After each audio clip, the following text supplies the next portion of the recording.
دوسرا ہم لوگ سیلفی ہیں، ہم کسی کے مقلد نہیں ہیں. سعودیہ والے کس کے مقلد ہیں یا نہیں مقلد ہیں، وہ بھی حدیث کو قرآن کو فالو کرتے ہیں جیسے ہم کرتے ہیں. یہ بھی پوچھنا ہے آپ سے. میں پاکستان سے بول رہا ہوں. آپ پاکستان سے بولیں یا ہندوستان سے بولیں، بہت اچھا بولے ہیں. دیکھیے، آپ کسی شخص کی اندھی تقلید نہیں کرتے اور یہ جاننا چاہتے ہیں کہ سعودی عرب کے جو علماء، مشائخ یا یہاں کی جو حکومت ہے وہ ان کا منہج کیا ہے.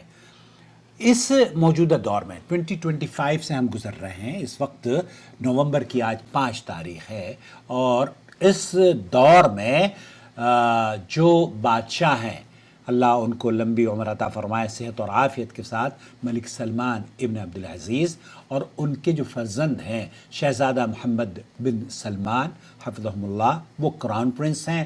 اور ان کراؤن پرنس نے جو بیان دیا ہے، چونکہ علماء اور حکومت اور یہاں کے ادارے کس منہج پر گامزن ہیں، انہوں نے یہ بیان دیا ہے. ہمارا جو دستور ہے وہ قرآن ہے. کان، الآن، وسوف يستمر للأبد. اور یہ دستور ہمارا قرآن و سنت پر مبنی دستور ہمیشہ کے لیے رہے گا. ہمارے یہاں مملکت سعودی عرب میں اس بات کی تاکید کی گئی ہے، حکومت کی تمام ادارے اس پر باقاعدہ طور پر ان پر عائد کیا گیا ہے کہ وہ قرآن اور سنت کی پیروی کریں.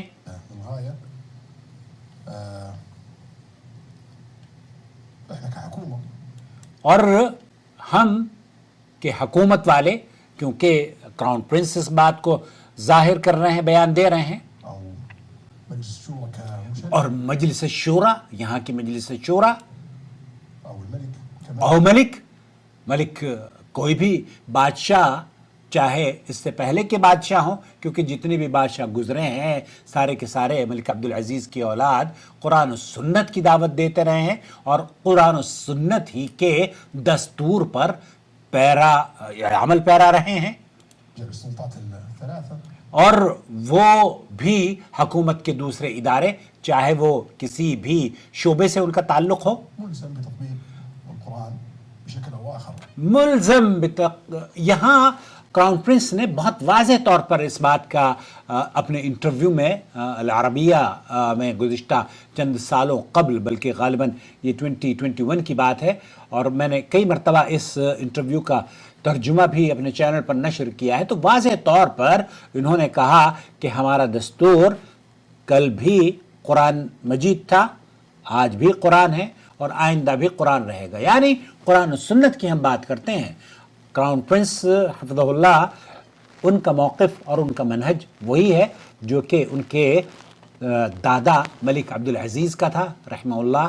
انہوں نے قرآن و سنت کو مملکت سعودی عرب کا دستور بنایا، اور اسی دستور پر شیخ ابن باز سے بھی اگر پوچھا گیا تو شیخ ابن باز رحمۃ اللہ علیہ بھی یہی کہا کرتے تھے کہ ہم مکلف نہیں ہیں کسی خاص مکتب فکر کی ترجمانی کرنے کے، ہم مکلف نہیں ہیں کسی خاص امام کی بات کو تسلیم کرنے کے لیے، ہم مکلف ہیں تو قرآن اور حدیث پر عمل کرنے کے لیے. اور اسی کی یہاں کے علماء، مشائخ، شیخ عبد الرحمن سدیس کا خطبہ پچھلے دنوں ہم اپنے چینل پر بھی ہم نے نشر کیا ہے، پیغام حرم کے نام سے، وہ دیکھ لیجئے. اس میں بھی انہوں نے واضح طور پر اس بات کا بیان دیا کہ ہماری دعوت قرآن و سنت کی دعوت ہے. ہم مذاہب کی، آپ کو ان ائمہ کی عزت اور احترام کرنے کی دعوت دیتے ہیں، لیکن مانیے اس کی جس کے اوپر قرآن نازل ہوتا تھا، جس نے نبی کریم صلی اللہ علیہ وسلم نے یہ فرمایا کہ صلو کما رأیتمونی اصلی، جس نے حج کے بارے میں فرمایا خذوا عنی مناسککم. تو تمام معاملات، آپ کی عبادات ہوں، معاملات ہوں اور تعلقات ہوں، دینداری ہو یا دنیا داری ہو، وہ اسلام کا جو دائرہ ہے نا، قرآن و سنت کا دائرہ، وہ دائرہ جس دائرے پر سلف صالحین گامزن تھے، اسی دستور کو لے کر امیر محمد بن سلمان نے یہ بیان دیا ہے کہ دستورنا هو القرآن والنظام الاساسی للحکم. اور یہ ہمارا یہ باقاعدہ طور پر نظام میں یہاں کے جو قوانین ہیں اس میں درج کیا گیا ہے کہ ہر شخص اس کا مکلف ہے کہ ان چیزوں پر وہ عمل کرے گا۔ مجھے امید ہے وضاحت ہو گئی ہوگی آپ کی، اور مجھے یہ بھی امید ہے کہ آپ اگر کسی خاص منہج، کسی خاص مکتب فکر سے تعلق رکھتے ہیں تو آپ تعلق رکھیں، لیکن قرآن و سنت کو پش پشت نہ ڈالیں۔ قرآن و سنت بنیاد ہے، دین کی اساس قرآن اور حدیث ہے۔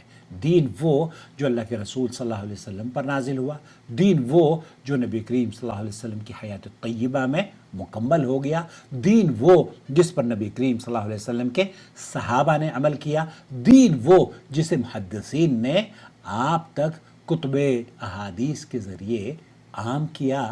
اسی کی نشر و اشاعت میں اگر ائمہ نے جد و جہد کی ہے، اللہ رب العالمین ان کی قبروں کو جنت کا باغ بنائے، لیکن انہوں نے کبھی بھی، شیخ عبد الرحمن سدیسی کہتے ہیں کہ امام ابو حنیفہ خود یہ فرمایا کرتے تھے کہ میرا قول اگر حدیث کی مخالفت میں کہیں ملے تو اس کو دیوار پر دیر مانا۔